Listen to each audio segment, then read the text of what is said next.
Welcome to the Hollywood Scholar, I'm Chad Morgan, and after nearly 2 years, the Supernatural franchise is back with the series premiere of The Winchesters. Even though Supernatural is a beloved property, many fans, including myself, were initially concerned following the announcement of this prequel, considering its subject matter. The story of John and Mary Winchester has long since been told during the main show. Those fears of canon and character inaccuracies were all proved true. This prequel breaks canon at nearly every single opportunity, merely making references to names and types of monsters previously used. None of the events track, and in most cases contradict, with what has come before.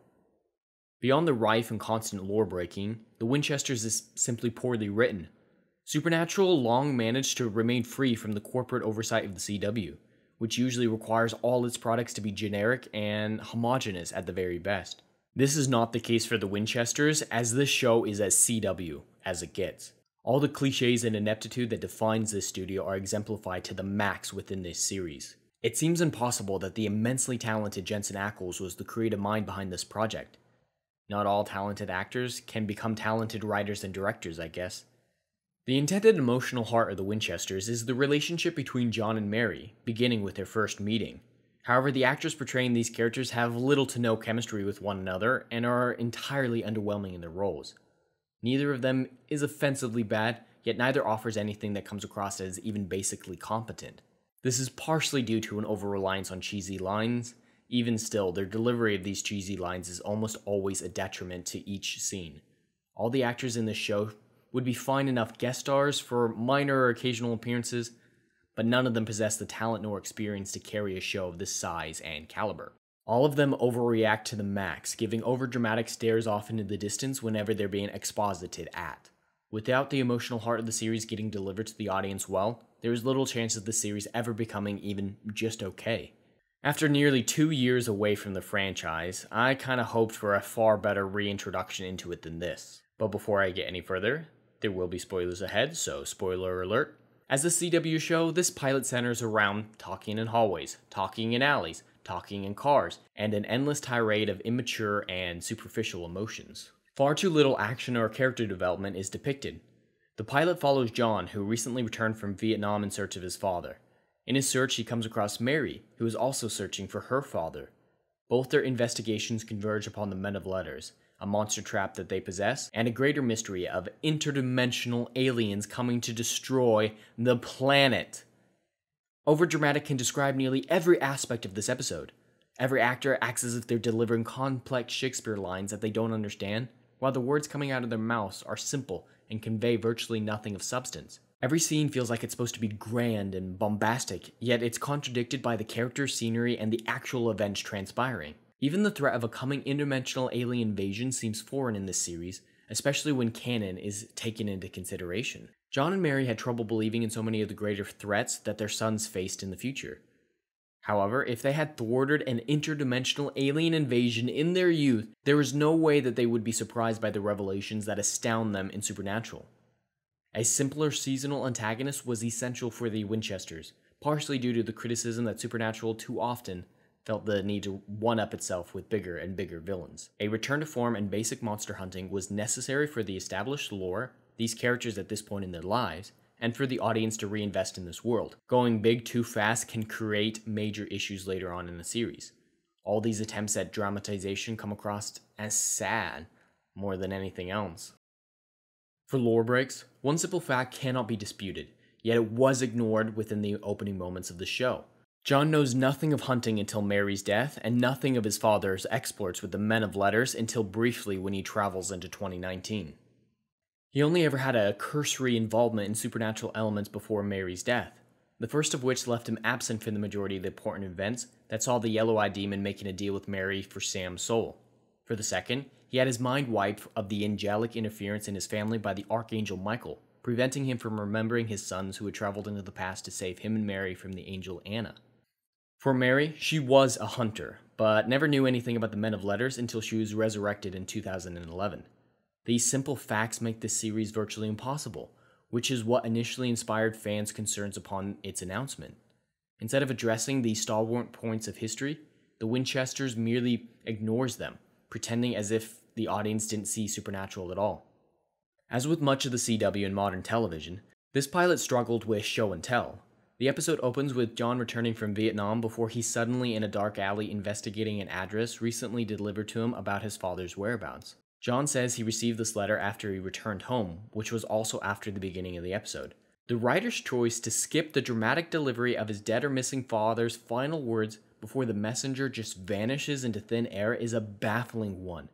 That cutscene would have greatly served the audience by allowing them to connect with John, and it would have also helped visually justify his motivations and decisions.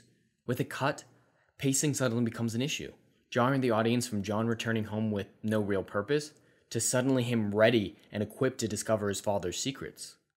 When John meets Mary, it needs to be a magical moment, as fate, destiny, and angels spent centuries of work ensuring their pairing. However, the show just decided that they lived in the same town and bumped into each other. This seems incredibly underwhelming. Additionally, instead of connecting over something of substance, their love story starts with John dramatically looking at Candy and saying that he hasn't had any in over 2 years. This cheesy and poorly delivered line sets off a love story that ends in the creation of the boys who saved the world. If this is the truth behind John and Mary's meeting, it was better left unexplored. While Mary is the more trained fighter and experienced hunter, John would not be useless in a fight. He was still trained by the Marines and fought in a war. Instead of properly depicting at least a modicum of hand-to-hand combat skill, the pilot decides to have him flail about ridiculously in his first demon fight, accidentally hitting Mary more than he does the demon.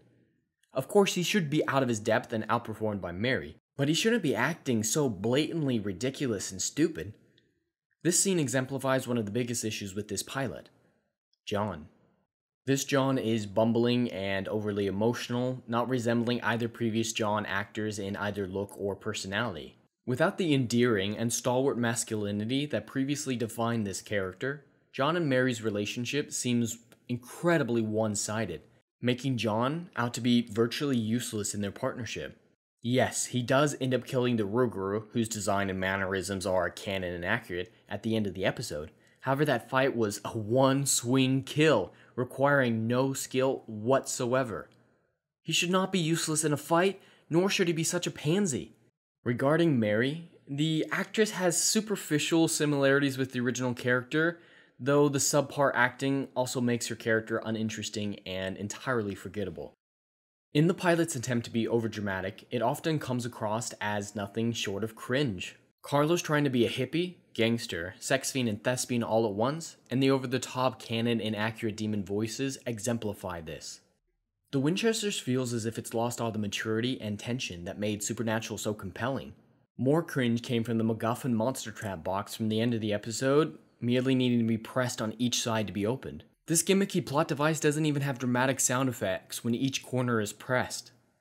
This device comes across as incredibly underwhelming and adverse to the sometimes complicated and difficult magical entrapments and scenarios of Supernatural. Even the fight at the end of the episode was 1-2 done, shortened in favor of more overdramatic conversations.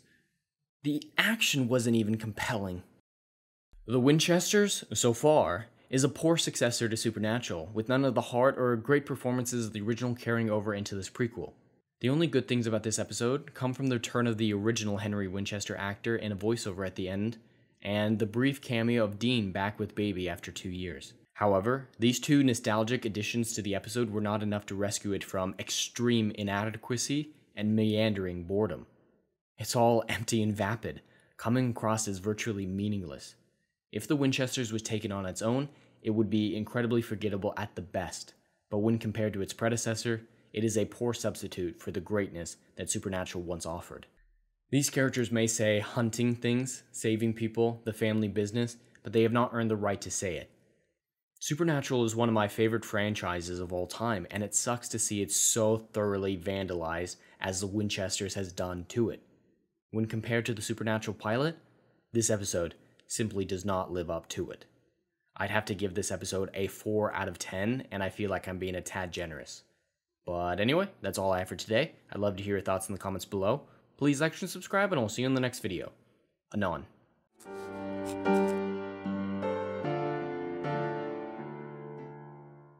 If you like what I do here and want to see good, compelling stories that Hollywood will no longer give you, check out my book series, Odyssey of a Phoenix, a mythological epic about philosophy, morality, and modern-day mental illness issues.